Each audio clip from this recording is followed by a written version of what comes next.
Alô, você, tudo bem?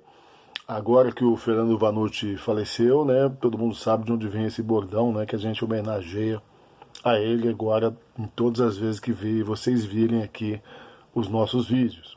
Pois bem, sem muitas delongas, nosso papo hoje, obviamente, atendendo a pedidos, né? Eu venho atendendo a muita gente nos nossos canais, né? Sobre as eleições de domingo. As pessoas realmente querem saber a opinião do Xandão aí e de todos os professores, né, sobre o que está acontecendo com as eleições nacionais, uma vez que as pessoas veem o que está sendo discutido na imprensa e querem ter uma outra opinião. E é assim, e essa hora que a gente entra, todos nós aqui, né, que trabalhamos no YouTube, nas redes sociais alternativas, essa mídia alternativa, esse lado muito positivo que tem da democratização que isso traz. Sem maiores delongas, eu queria ter algumas referências para vocês, para a gente fazer essa análise. Eleições, segundo turno municipais no Brasil agora, 2020. Nossa referência é, o mapa que se publicou, né, se colocou aí, das eleições nacionais, onde cada partido ganhou as capitais dos estados. Isso tá, você vai lá na minha página do Instagram, a Caverna do Xandão, você vai ver o mapa, tá lá com uma postagem, alguns comentários, as pessoas já estão falando, leia as respostas e os comentários das coisas que a gente indica. Tem muita coisa que a gente mesmo coloca lá para vocês nos comentários. Primeira referência é essa, o mapa eleitoral. Né? Todo mundo viu aí um avanço. No mapa tá tudo amarelo, assim, você vai ver que o amarelo é a cor dos partidos do centro. Os partidos centristas, mais azuis vão para a direita, mais vermelhos vão para a esquerda. Deixa eu dizer logo de cara uma coisa, então, mais uma referência para vocês. A gente fez uma live, né, na semana passada, eu e o Elias, Gabinete de História, lá na minha página Caverna do Xandão no Instagram.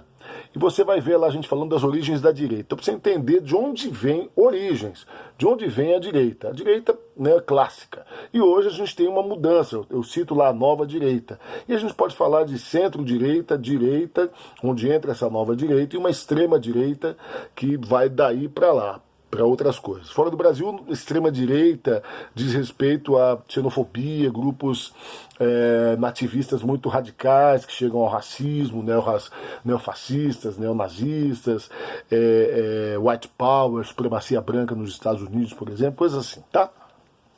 Então, para você ter um escopo aí da extrema-direita. No Brasil, isso é muito incipiente ainda. Então, a gente tem hoje, numa posição mais à direita, o presidente da República e o grupo em torno dele, que agrega alguns partidos, né? Como, por exemplo, o Patriota, que está com o pé meio fora, né? Com algumas posturas críticas ao próprio presidente, mas se coloca como nova direita.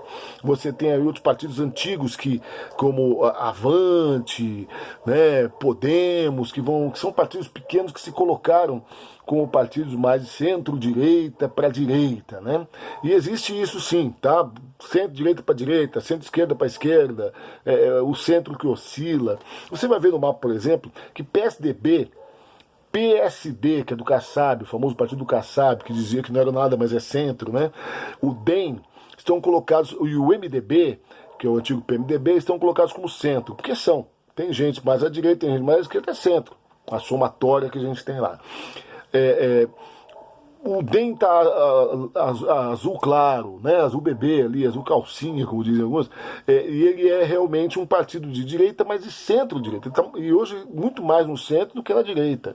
A CM Neto, o Rodrigo Maia, tem acenado com propostas políticas que namoram os dois lados, tanto esquerda quanto direita. Liberalismo econômico com uma certa responsabilidade social por parte do Estado, né?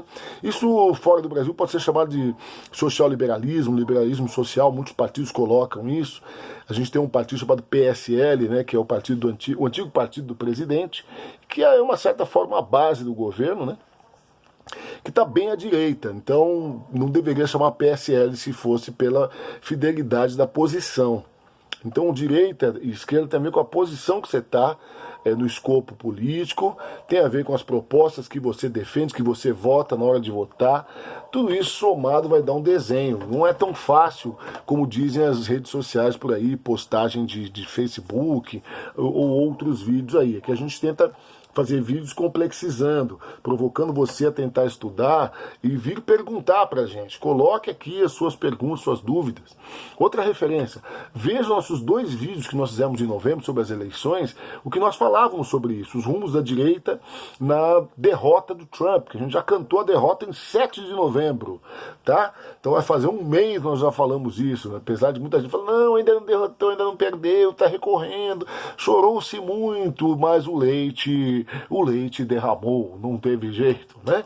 E essa é uma outra referência para vocês. Os nossos 2 vídeos, vem aqui, desça aí, faça a sua varredura e veja o que a gente já falou sobre essa questão da direita, da esquerda, do centro. Joe Biden é centro, Joe Biden não é esquerda. É que para quem está mais à direita olha para o outro lado, é que nem você numa fila, né? Um cara para cá, outro para cá e você no meio. O cara para cá está à sua direita, depois dele tem outro mais à direita, né? Então esse cara está à minha direita, o cara para cá está à minha esquerda, depois dele tem outro mais à esquerda. Quem é esse cara? Ele está à minha esquerda. Então o Joe Biden está à esquerda do Trump, mas dentro do partido dele ele é direita do partido, né? Então, sim, dentro do partido que ele está, o democrata. Antigamente chamava republicano democrático. Nós fizemos também uma live, né, na página do Zavo Lima, falando sobre a origem dos partidos políticos americanos, tá? Marca aí pra você ver. E também nós falamos, né, em novembro, do primeiro turno, o que apontava, né? Que aí o presidente perdendo as capitais, perdendo algumas cidades estratégicas, não perdeu todas, né? Ganhou Vitória, por exemplo, tal. Disputou segundo turno em Belém, em Fortaleza. Ele marca a sua posição. Uma outra referência que a gente faz para você pensar sobre isso, você também, é a entrevista que a Gleice Hoffmann, que é a presidente do PT, deu aqui para o canal, aqui no YouTube, do Alberto Almeida. Eu queria que você fosse lá ver, né, e visse as postagens, os vídeos do Alberto Almeida, que ele faz análises muito precisas sobre o quadro político, sem puxar brasa para muita sardinha, não. E ele coloca ali o seguinte, né, ela coloca ali na entrevista, né, duas coisas que não morreram nessas eleições, nem o PT nem o Bolsonaro, nem o presidente nem o PT. Os dois estão aí, o PT recuou em prefeituras, não tem capitais ou cidades grandes, mas tem um universo de prefeituras que lhe dá uma população imensa, maior do que tinha antes, de pessoas governadas, eles falam isso, né? Ou seja, ganhou muitas cidades ainda assim, né? Perdeu muitas, ganhou outras. O PSDB também é um partido que se marcou posição, aí todo mundo achava que estava morto, né? Muita gente disse que o Dória, o governador de São Paulo, é o grande vencedor dessas eleições. Acho que dizer isso também é exagerar, tanto dizer isso quanto dizer que o PT acabou, que o Bolsonaro acabou, né? Tá todo mundo vivo, tá todo mundo aí, alguns com mais chances do que outros, nesse momento. Agora, se você pensar para 2022, tem 2 anos ainda, muita coisa pode acontecer. Primeiro que essas prefeituras têm que vingar desses partidos que não apoiam, como, por exemplo, o PSDB de São Paulo, que não apoia o presidente, embora, como diz a Gleice, dizem alguns jornalistas e o pessoal da esquerda, o PSDB vota junto com o presidente em muita coisa, o DEM também. A Gleice Hoffmann diz que o PSDB e o DEM, assim como o MDB, eles sustentam a política econômica do presidente da República. O que você acha disso? Para você pensar. E ela diz que pode ser que a direita mais radical, que está em torno da figura do presidente, esteja fraca, mas a direita liberal tradicional saiu mais forte agora. E é uma coisa que a gente falou no vídeo lá do dia 7 de novembro. A direita está se reorganizando, os setores conservadores estão se reorganizando para não precisar, lá nos Estados Unidos, do Trump e para não precisar tanto aqui do Bolsonaro. O cara ainda é presidente, então ele ainda é a figura mais forte da direita, quer se queira, quer não.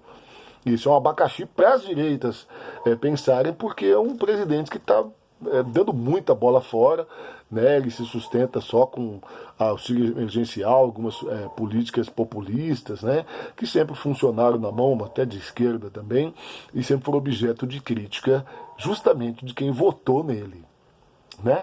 E é com isso que a gente deixa para você pensar nas perspectivas de futuro, tá bom? O centro ganhou muito espaço nessas eleições.